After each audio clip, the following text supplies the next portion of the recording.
Hello, hello, Jeff Helvin here with the Lori Ballen team and Ballen Brands at your command. And today I'm going to go over an exciting feature in Command that is related to your goals. So really cool feature built in. It's not something you typically see in like a general CRM or something like that. So definitely something unique to the Keller Williams Command interface and something that they've built in for us or tracking for us, comparisons and whatnot. So I want to jump into that a little bit more and show you what's available. So that's going to be found under reports. Okay, so I'm going to go to reports and that page is going to load. We see the dashboard here. We have reports. I've done other videos already to kind of show some of the details of what else is in reports, but I'm going to click here on goals. Now I've got a fresh system here. I don't have anything set up yet. I'm going to walk you through the steps of setting that up and then what we can expect out of that. So as you'll see here, it says it looks like your goals are not yet set for 2022. Set them now. It's the same thing as hitting this goals settings because some things might change. You might need to make readjustments. But in this case, I'm going to go ahead and click on set them now. And this pulls up one of the Kelly guides that helps us walk through these stages. So I'm going to go ahead and click here on get started. Now what we're doing is we're setting the actual goals of what we hope to achieve. So let's just say, and we're going to use some kind of broad numbers just to keep things kind of easy for us. But let's just say our profit goal is $1 million. Okay, we want to make $1 million this year. Really want to see what it's going to take to break that down and how we're going to make that happen. So we have here profit goal $1 million. And that's all stuff that's showing up here on this right-hand side. So we're focused on this year, of course, 2022. And then what is your annual profit goal? Let's, I don't know, let's be a little more conservative.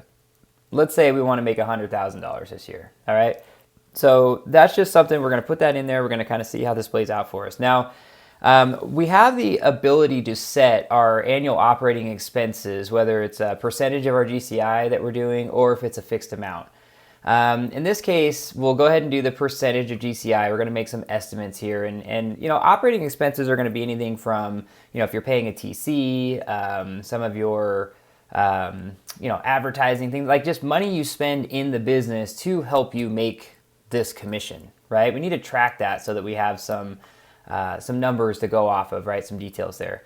So we're going to go ahead and leave that at 30% and then the cost of sale. So between the two of these, expenses again are, you know, maybe licenses and those types of things. Cost of sale might be brokerage splits and commissions, and again, like your TC stuff. Maybe even you might want to bucket like photos, like taking pictures for your listings, things like that. So it's up to you on how you want to manage that. But basically, what this is saying is that we have 60% of the money that we make is going back into the business or is being used in order to make that money. So we have to account for that, right? Because if we make $100,000 but then have all of our expenses taken out, right, we didn't actually make $100,000. So what we're trying to do is, what is our profit goal? How much profit do we want to make after our splits, expenses, everything else?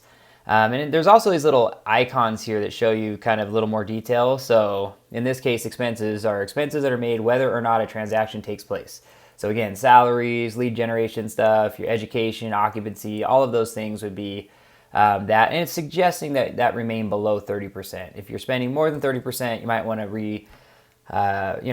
reassess what you're spending your money on. And then we have the cost of sale, again, when a transaction takes place. So splits to the agents, transaction coordinators, ISAs, those types of things are all baked into there. All right. Now, then we have the business makeup. How much of your business is listings versus buyers versus leases? Okay, so again, we're going to leave these 50-50 just to kind of give, but you know, probably in a lot of cases, it's going to be much heavier on the buyer side than it is on the listing side, but that's okay. We're gonna kind of see how this plays out for us. And then we have the average commission per unit. So this would be basically like what you can anticipate making every time you close. So let's say you have an average $400,000 price point, and your commission on that, let's say an average is 3%.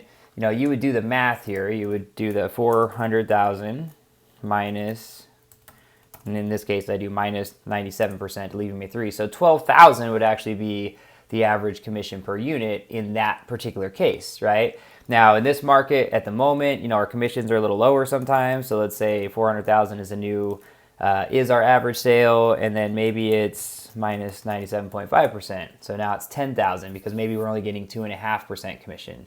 So that's kind of what we're looking at here. We can do the math differently too. 400,000 times 2.5%. That also gives us the 10,000, what our average commission is. So let's go ahead and put that in here because that's more traditional to our market right now. All right.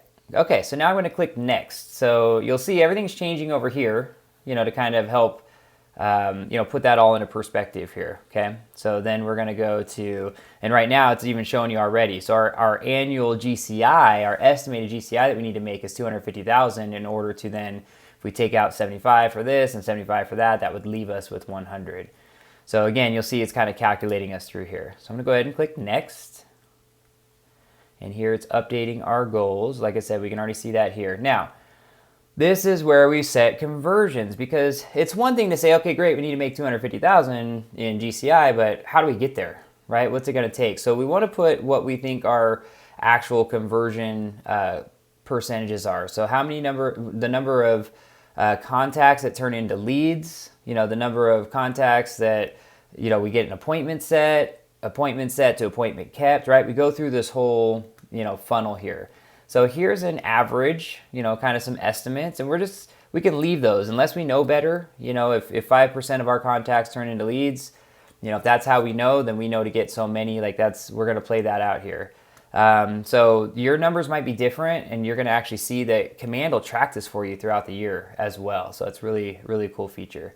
But we're going to go ahead and leave those as the standards here. We're going to save and continue. All right, and there you go. So this is what it's saying here, right? Just kind of a little recap of that breakdown.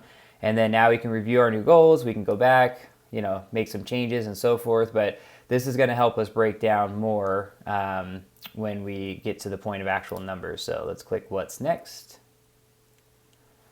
All right, so now I can get into smart plans and all that, whatever, but I'm done here. Okay, so I did the goals. That's what I was after here. So now that I've done the goals, again, it's kind of recalculating here our things, right? So here's what it's saying.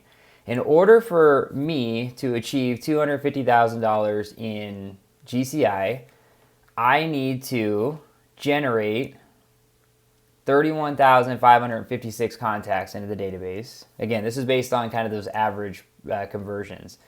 Of those, I make contacts. So the way they're not, let me clarify. So leads would be just people that are in the system. Contacts would be like people I've actually interacted with, with the opportunity to set an appointment. And then once I have the appointment set, so this shows that whole breakdown, right? So I need to get over 31,000 people into my database one way or another, right? Based on my conversion rates, based on my average commissions and so forth. I need to turn, because I have a 5% conversion, right, from from leads, in this case, to actual contacts, two-way contact. I need to make contact with 1,568 of those throughout the year, okay? I need to set 80 appointments in order to achieve that goal. And of this, I will get 80 appointments out of that is again, estimated. I need to keep 60 of those. So I need to actually be sitting in front of 60 people in order to, help achieve this. So if I break that down, that's 5 people a month, right? If I look over the 12 months, I need to sit in front and have meetings with 5 people a month. Right? That's really what that means. So this number might go down. Maybe you're really good. Maybe you have some very direct connections. You've got great sphere of influence, things like that. It might be that you only need 100 leads because most of those leads that you get turn into contacts. And then of those contacts, you get appointments. You see, so it doesn't, this number up here can change. It just depends on your actual conversions. All right, so we have appointments kept, and then how many agreements do you get out of those appointments? So again, most of them turn into actual agreements. We get a little bit of attrition, from the point of agreement to actual contract, and then of course from contract to actual closed units. So there you go. This is it. Now, as I close, it's going to help me keep track of my profits throughout the year. It'll also, again, these are my, averages, everything else here. Now, what's cool is we have this compare. All right, when I click compare, that actually pulls up all agents in my market center, agents in my state. Now, keep in mind that this does require the fact that other agents are contributing to this. This is why we encourage everybody to do these things, because the information that you put in the system will help others as well, not just your own. But it'll kind of show the difference. So you'll see right here, I don't have a lot of good comparison data because I don't, hadn't had this set up or whatever to use those for the sake of this particular demo. But that gives you an idea of kind of what the purpose of each of these different things are. All right. So that's it. Set up your goals, take a look at these, help really help yourself kind of understand what you're trying to accomplish in a year. And this can help you be held accountable, right? If you know that you're not getting this many contacts, or this many leads, then we need to be a little more effective in our two-way touch, right? And be more persistent with those that we are getting in contact with. Or maybe we just need to figure out what is a cost per lead for us, right? And how much money would we need to put in? Does that really work? Am I still sticking within my 30% cost of sale, my 30% expenses, right, to help generate these leads? So a lot of different ways to kind of break this down, but it helps you get a realistic view of what's possible and what you can do in the system. So if you have any questions on any of that, by all means, you can reach out to us at team@ballenbrands.com.